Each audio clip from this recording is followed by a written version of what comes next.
You know this voice. Even if you think you don't, your subconscious does. It is the texture of 1993. It is the sound echoing in the back seat of a Jeep cruising through Harlem at 2 a.m. It is the vibration of the Quiet Storm radio format that lulled millions of Americans to sleep for a decade. You have likely fallen in love to his melodies. You have definitely cried to his lyrics. If you are a fan of Mary J. Blige, the queen of hip-hop soul, he is the invisible force that taught her how to transmute her pain into gold on her debut album. But here is the brutal, uncomfortable truth. You probably don't know that he is dead. His name was Kenny Green, and his story is one of the most tragic disappearing acts in modern music history. In the pantheon of the 90s, we worship the loud legends. We know Tupac Shakur. We know the notorious Blige. We know Aaliyah. We mourn them publicly. We wear their faces on vintage t-shirts sold in malls across America. Their deaths were cultural earthquakes that stopped the world. But Kenny Green exists in a different category. He is a ghost.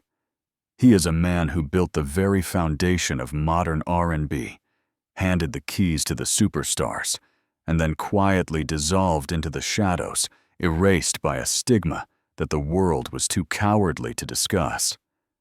Kenny was the lead singer of the group Intro, but calling him a singer is like calling Michael Jordan a basketball player. It's a factual statement, but it misses the entire point of his existence. Kenny was an architect. When the 90s arrived, black music was going through a violent identity crisis. The glitter and neon of the 80s were dead. The streets were cracking under the weight of the drug epidemic. The youth didn't want polished pop stars anymore. They wanted reality. They wanted Timberland boots, oversized hoodies, and raw, unfiltered emotion. Kenny Green was the secret weapon who figured out how to make that pain sound beautiful. He bridged the gap between the holy church pew and the gritty street corner. He was the pen behind the queen. He was the baritone that anchored the New Jack Swing era. He was a genius. And yet, when he died on October 1st, 2001, barely 3 weeks after the World Trade Center fell, his passing was met with a deafening silence. There were no televised tributes, no Lifetime Achievement Awards. At his funeral, the pews were not overflowing with the celebrities he had helped create. He was buried in a military cemetery, not as a music icon, but as a former soldier. Just a name on a white stone in a vast sea of grass. Why does a man with a voice described as once in a generation vanish so completely? The answer is not just about bad luck. It is about a secret he carried. It is about the brutal price of masculinity in the 90s. It is about a disease that people whispered about in barbershops, but refused to understand. This video is not just a biography. It is an excavation. We are going to dig up the floorboards of 90s R&B to find the man buried underneath. We are going to trace the line from the gospel choirs of Detroit to the VIP sections of New York, and finally to that lonely hospital bed where the music stopped. This is the story of the man who saved R&B, but could not save himself. To understand the ghost, you must first understand the machine. And the machine that built Kenny Green was Detroit, Michigan. In the late 70s and early 80s, Detroit was not just a city. It was a frequency.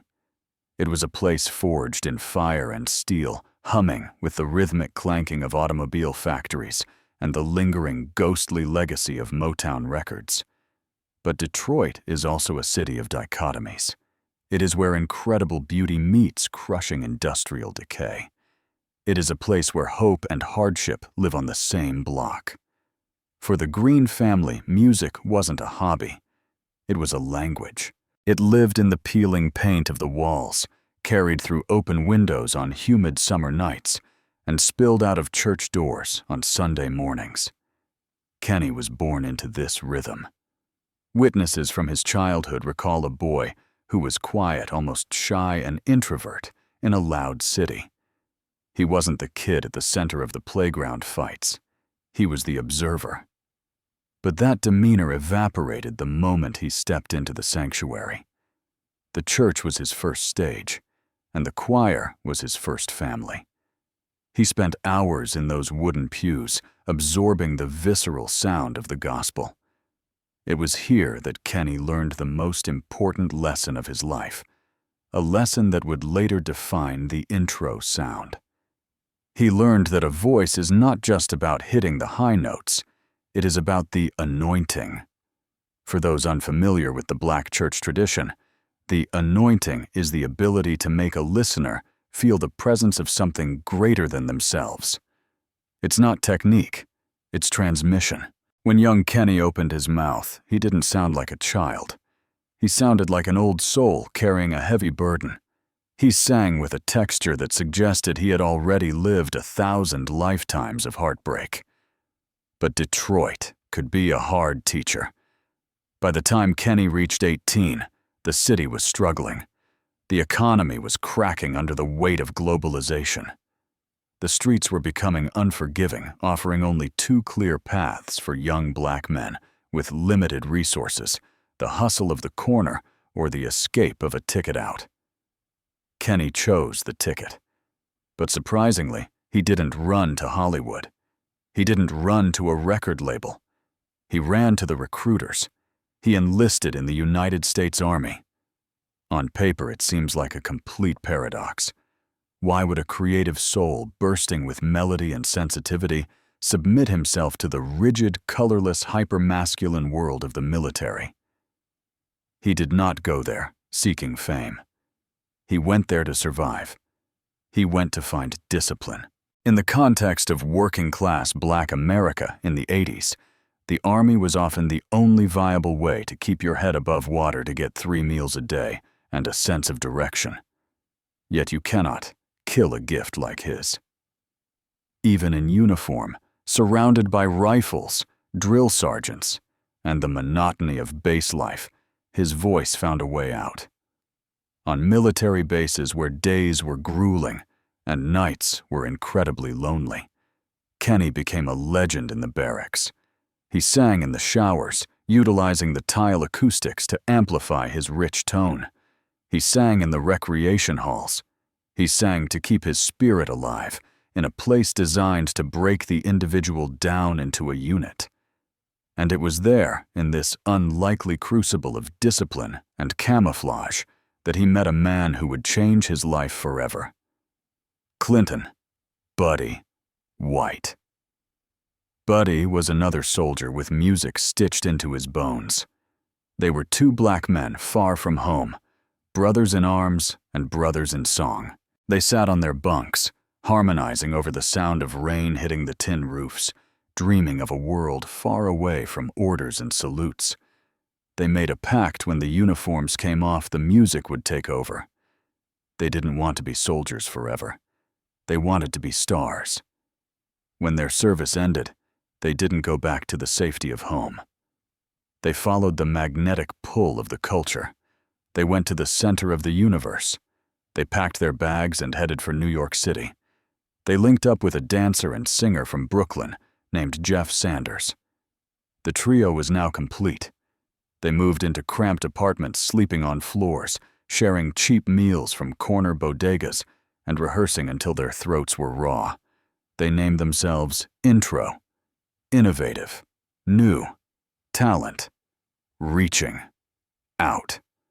It was a name full of earnest hope. But hope doesn't pay the rent in New York City. They needed a break.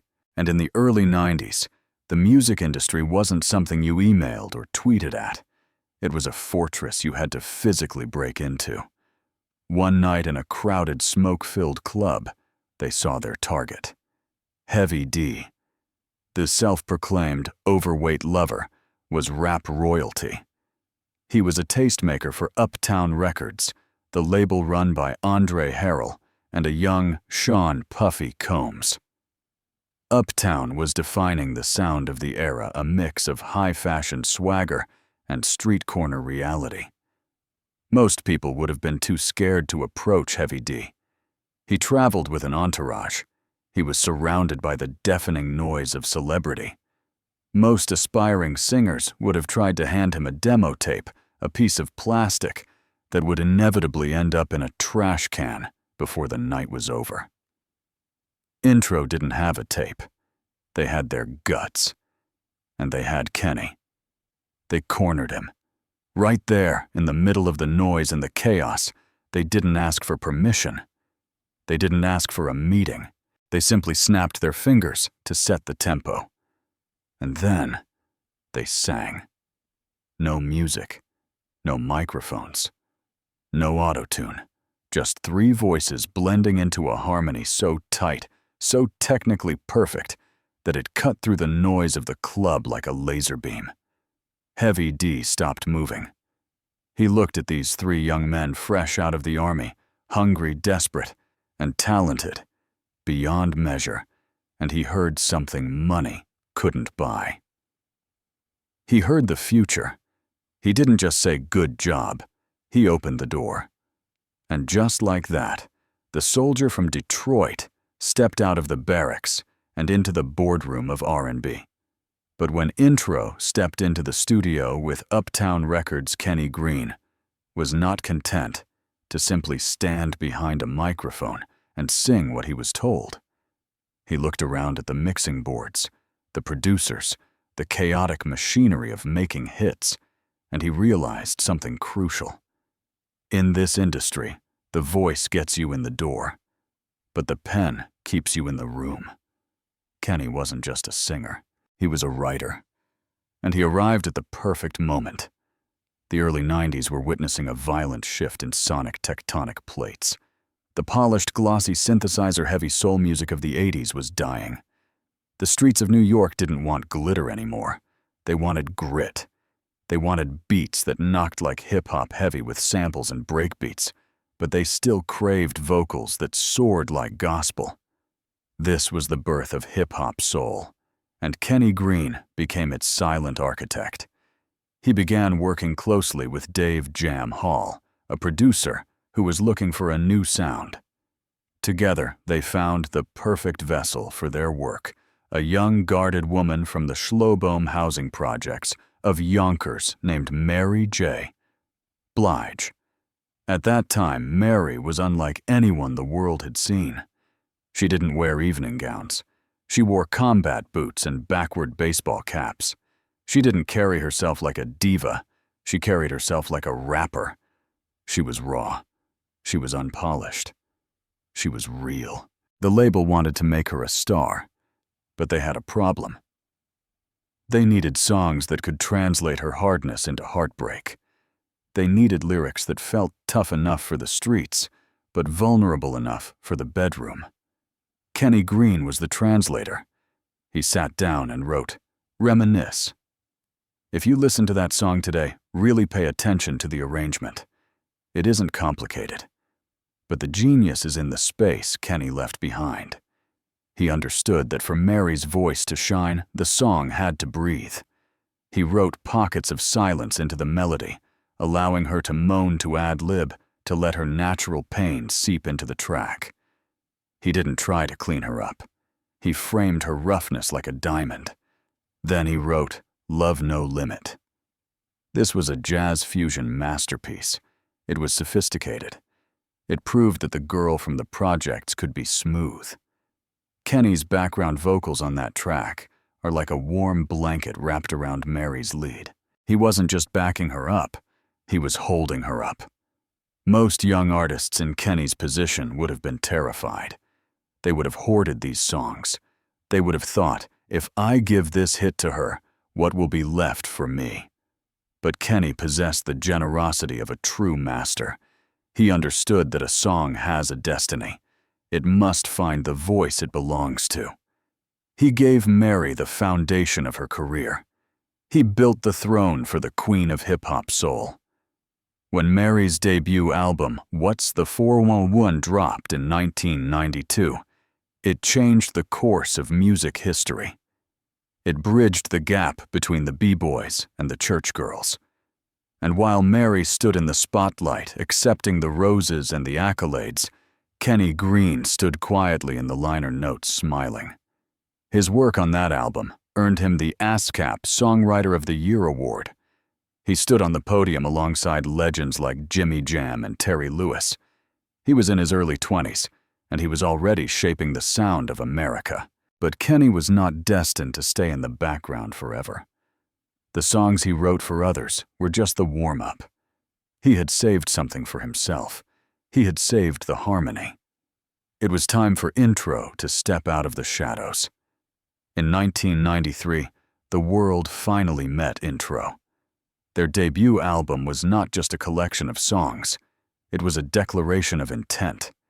In an era where boy bands like Boyz II Men or Shay were dominating the charts, and where labels were beginning to focus heavily on synchronized dancing, matching outfits, and image, Intro focused on one thing above all else: the sound. They released Come Inside. It was a track that captured the sweat and the intimacy of a humid New York summer night. It was seductive, it was smooth, and it was undeniably grown. It wasn't bubblegum pop designed for teenagers. It was music for people who had lived a little. It was music for the bedroom, not just the dance floor. But the moment that truly defined Kenny Green and defined the legacy of the group was a decision that many people in the industry called suicide. They decided to cover Stevie Wonder. In the world of R&B, Stevie Wonder is sacred ground. You do not touch a song like Ribbon in the Sky unless you are prepared to be destroyed by the comparison. It is considered a perfect composition.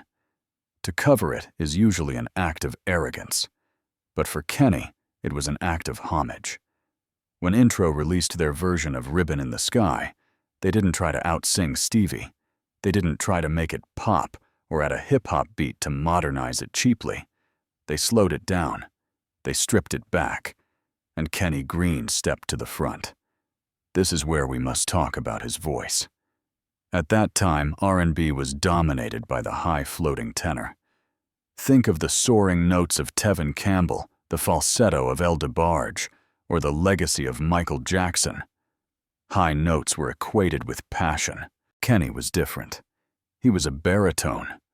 His voice was deep, thick, and textured like molasses.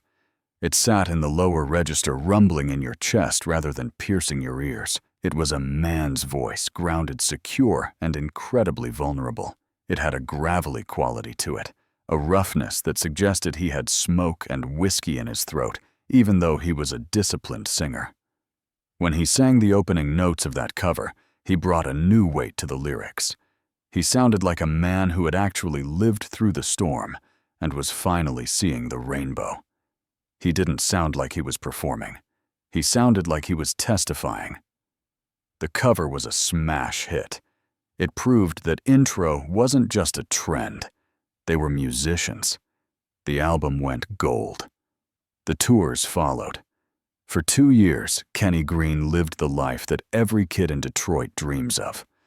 Non-stop travel, crowded clubs from London to Tokyo, sleepless nights in hotel rooms filled with women who knew every note before the group even opened their mouths. He was the center of the harmony, the anchor that held it all together. On stage, Kenny was a quiet force. He didn't need pyrotechnics. He didn't need backflips. He would simply stand there, close his eyes, grip the microphone stand, and let that rich, dark voice fill the arena.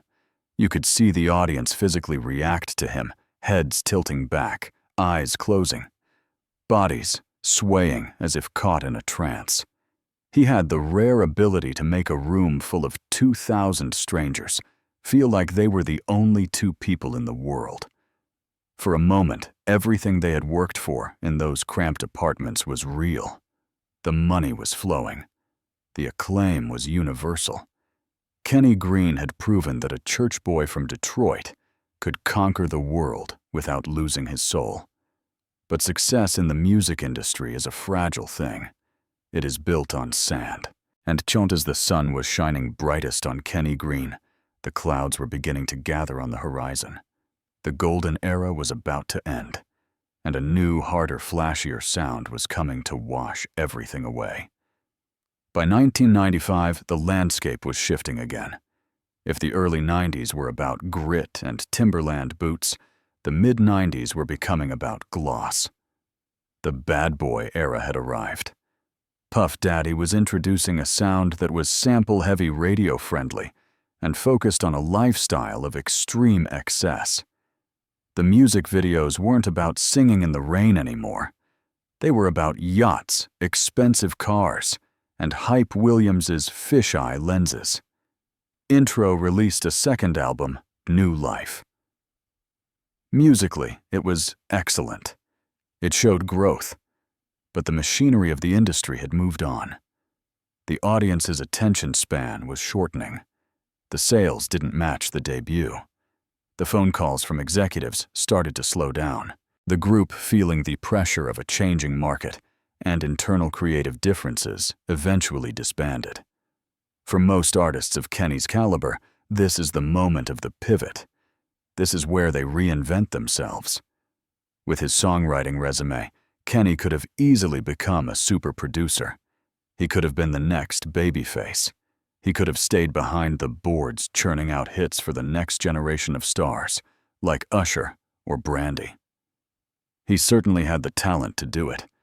But Kenny Green was fighting a battle that had nothing to do with record sales or Billboard charts. While the world was distracted by the East Coast versus West Coast hip-hop wars, Kenny was quietly fighting a war against his own body. Rumors began to circulate in the industry, whispers in the back of recording studios, glances exchanged in VIP sections. We have to contextualize this. In the mid to late 90s, the Black community and the world at large was in the grip of the AIDS epidemic. But unlike today, where medical advancements have made it a manageable condition back then, it was often a death sentence, wrapped in shame. It was a subject shrouded in fear and religious stigma. It was the thing you didn't talk about, especially not if you were a male R&B sex symbol. Kenny, the man who had sung about love, intimacy, and vulnerability, so openly found himself forced into isolation. Friends and associates noticed the change. The vibrant, muscular soldier who had once charmed Heavy D began to fade. The weight fell off his frame. The energy that once commanded arenas began to dim. His skin, once glowing under stage lights, looked tired. He continued to write. He continued to create, because music was the only thing that made sense to him. But the physical toll was undeniable. This is the part of the story that hurts the most, because it highlights the abandonment. The music industry is notoriously transactional. It loves you when you are hot. It invites you to the parties, sends you the gift baskets, and calls you family. But the moment the hits stop, or the moment you become complicated, the machinery ejects you. As Kenny got sicker, the circle around him tightened. The entourage disappeared. The executives who had profited millions from his pen were suddenly too busy. The stigma of his illness, coupled with the brutal, "what have you done for me lately" culture of the business, pushed him further into seclusion. He wasn't just fighting a virus, he was fighting the silence. He spent his final years not in the spotlight, but in the shadows of the city he had helped conquer. He watched as the genre he helped build, hip-hop soul, exploded globally. He watched Mary J. Blige become a global icon, singing the style he helped craft. He watched the world move on while he remained stuck in a private battle for survival. It was a slow, quiet tragedy. There were no cameras documenting this struggle. There were no reality TV shows. Just a man, his fading health, and the memories of a time when the world listened to his every word. The soldier was alone on the battlefield. Then came September 11th, 2001. The world stopped spinning. New York City. The concrete playground where intro had become kings was suddenly covered in ash and debris. The skyline was broken.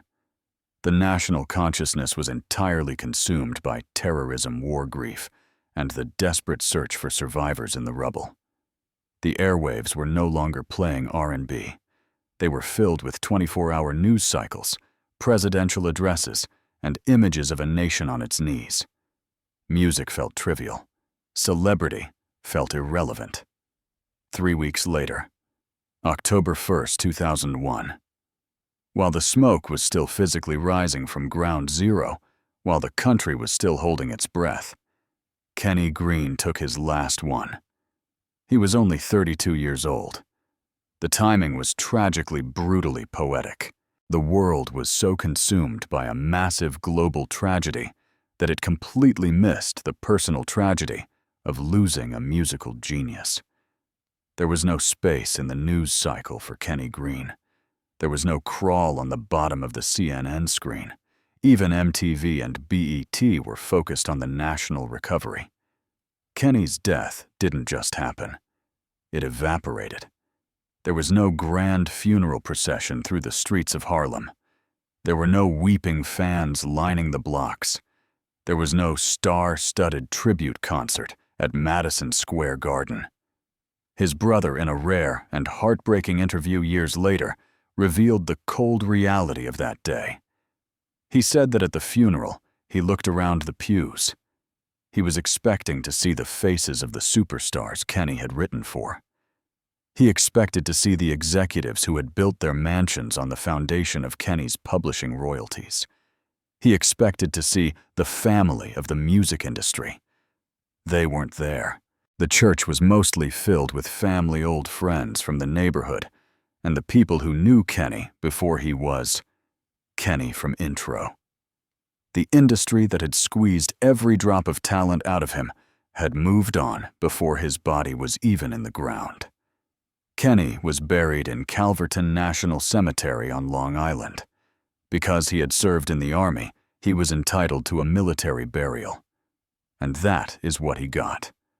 A folded flag, a gun salute, a standard-issue white stone marker in a field of identical white stone markers. If you walk past his grave today, you won't see musical notes carved into the stone. You won't see Songwriter of the Year. You won't see Legend. You will simply see his name, his rank, and the dates. To the passerby, this grave belongs to a soldier who served his country. And that is true. Kenny was a soldier. But buried beneath that soil is also a voice that defined a generation. Buried there is the melody of Love No Limit. Buried there is the soul of Intro. He lived as an architect of sound, but he died as just another number. The silence that surrounded his death was louder than any ovation he ever received. It seemed for a moment that the erasure was complete. The ghost had finally vanished. But true art is stubborn. It refuses to stay buried. It has been over 2 decades since Kenny left us. And slowly, very slowly, the fog is lifting. Thanks to the internet, a new generation is discovering Intro. They are stumbling upon Ribbon in the Sky on TikTok or YouTube algorithms and stopping dead in their tracks. They are asking, who is this guy? Why does his voice hurt so good? They are digging into the crates. They are reading the credits on Mary J. Blige's classic albums and seeing the name K. Green stamped there like a seal of quality. We tell this story today not just to mourn him, but to restore him. Kenny Green's life teaches us a brutal lesson about the fleeting nature of fame, but more importantly, it teaches us about the enduring power of true talent. Trends change. The shiny suits of the late 90s look ridiculous now. The overproduced beats of that era have aged poorly. But Kenny's voice, it is timeless. It sounds as fresh, as urgent, and as necessary today as it did in the back of that Jeep in 1993. He was the soldier who found his weapon in a melody. He was the architect who built a castle for others, for Mary, for Uptown Records, for R&B itself, and then quietly walked away before anyone could say thank you. So the next time you hear a 90s R&B classic, listen closely to the background vocals. Listen to the texture of the harmony. You might just hear him, the ghost in the machine, still singing, still reaching out. Kenny Green? Remember the name. If you didn't know Kenny's story before today, or if you remember playing that intro tape until it popped, let me know in the comments below. Which intro song is your favorite? And if you want us to dig up more stories of the forgotten legends of music history, make sure you hit that subscribe button and turn on notifications. We are just getting started. Thanks for watching.